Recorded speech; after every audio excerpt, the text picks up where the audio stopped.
The phone rings with the official bank tone she's heard 100 times. The screen flashing Fraud Prevention Department, Chase Bank. A calm, professional woman's voice flows instantly. Mrs. Bennett, this is Senior Fraud Specialist Amanda Chen. We've detected unauthorized attempts on your accounts right now. Can you confirm your full name and the last four of your social? Heart pounding. She clutches the phone tighter, the living room lamp casting long shadows as her free hand instinctively covers her mouth in dread. Margaret Bennett, 68, a retired school librarian living alone in a tidy bungalow in Sarasota, Florida, sits frozen on her floral couch. She's the cautious type, always double locks doors, shreds junk mail, still writes checks at the grocery store. Yet her greatest vulnerability is trust in authority. Widowed 6 years ago, she manages everything herself now. Bills, doctors, the occasional call from her bank about suspicious activity. Margaret is every viewer's mom or aunt. Polite, helpful, terrified of being a burden, and conditioned for decades to believe that when the bank calls, you answer and you cooperate. The attack begins at 3:27 p.m. on a quiet Tuesday, sunlight filtering through lace curtains while she sorts through receipts. The caller ID is perfect, spoofed to match Chase's real fraud line. The voice is warm, measured, with that exact corporate cadence Margaret has heard from real representatives. I'm showing login attempts from Nigeria and Romania in the last 12 minutes, ma'am. We've frozen the accounts temporarily, but I need you to verify so we can secure everything. Background noise is subtle but convincing. Faint keyboard clacks, distant murmured conversations, the occasional printer whir. Margaret's stomach knots, sweat prickles under her cotton blouse. The voice continues smoothly. For security, I'm sending a one-time code to your phone now. Please read it back to me. The text arrives instantly. Chase alert. Your code is 392841. Do not share. Yet the woman on the line sounds relieved when Margaret reads it aloud. Trust solidifies like ice. The scammer tightens the noose with surgical calm. Fear is introduced gently. Ma'am, the amounts are large. Someone is trying to drain your retirement savings. Urgency follows. We need to move the funds to a protected holding account immediately. It's FDIC insured, just temporary. Instructions cascade in perfect banking jargon, Zelle limits, new recipient name Chase Secure Transfer, exact amounts that match her real balances to the dollar. Reassurance is layered expertly. You're doing the right thing, Mrs. Bennett. I've helped hundreds of customers exactly like you. Doubt is smothered. Never give this information? Ma'am, that's for public calls.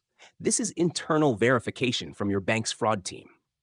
Every question Margaret hesitates on is met with patient, authoritative repetition until resistance melts. Internally, panic blooms like ink in water. Thoughts race. If I don't act, I'll lose everything I worked for. My husband's pension, gone. Body reacts. Hands tremble so violently she nearly drops the phone. Palms slick, chest tightening until breathing feels impossible. Decades of conditioning scream obey authority. The polite librarian who never broke rules cannot break them now. Survival instinct flips, protect the nest egg at all costs. Red flags, wrong terminology, pressure, the request to send money herself, dissolve in the fog of fear and deference.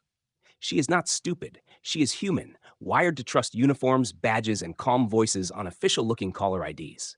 The theft unfolds in excruciating, obedient steps. Phone on speaker, the soothing voice guiding like a GPS. Open your banking app. Yes, quick pay Zelle.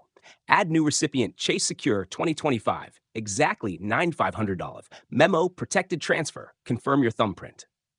Each tap feels like signing her own ruin, yet she thinks, this is what they told me to do. The ting of outgoing payments rings 4 times. 9,500s, 8,200, 7,100, 4,300. Her entire liquid savings. Shame rises with every confirmation screen, but hope clings. The nice lady said it's safe, reversible, protected. When the last transfer completes, the voice praises her.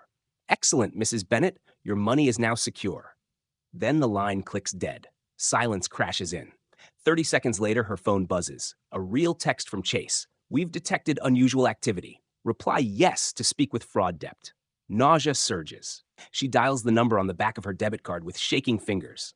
The genuine representative gasps, Ma'am, we've never called you today. Those transfers are irreversible. Shock punches the air from her lungs. She slides off the couch onto the carpet, knees buckling. A lifetime of caution shattered in 20 minutes. Identity stolen, savings vanished, trust weaponized against her. Now the cold dissection. A. Scammers harvested Margaret's data from public records and minor breaches. Name, phone, bank, even partial account numbers are often for sale on the dark web for pennies. B. Seniors over 60 lose $3.4 billion yearly to impersonation scams because deference to authority and fear of financial loss override suspicion.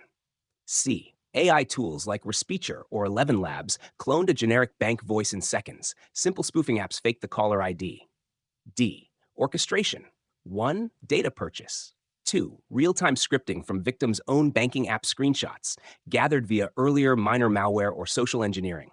3. Spoofed call plus live social engineering. 4. Immediate Zelle extraction before blocks kick in. 5. Ghost. This is not rare. In 2025, the FTC reports over 680,000 bank impersonation cases, with average senior losses exceeding $28,000. Zelle scams alone jumped 320% year over year. Arm yourself now. Real banks never ask you to send money to protect it. Never share one-time codes. Hang up and call the number on your card. Use voice safe words with family. When fear or urgency surges, pause, breathe, verify independently. Scammers don't attack your intelligence, they attack your conditioning. Margaret's story is a warning. Trust, but always verify.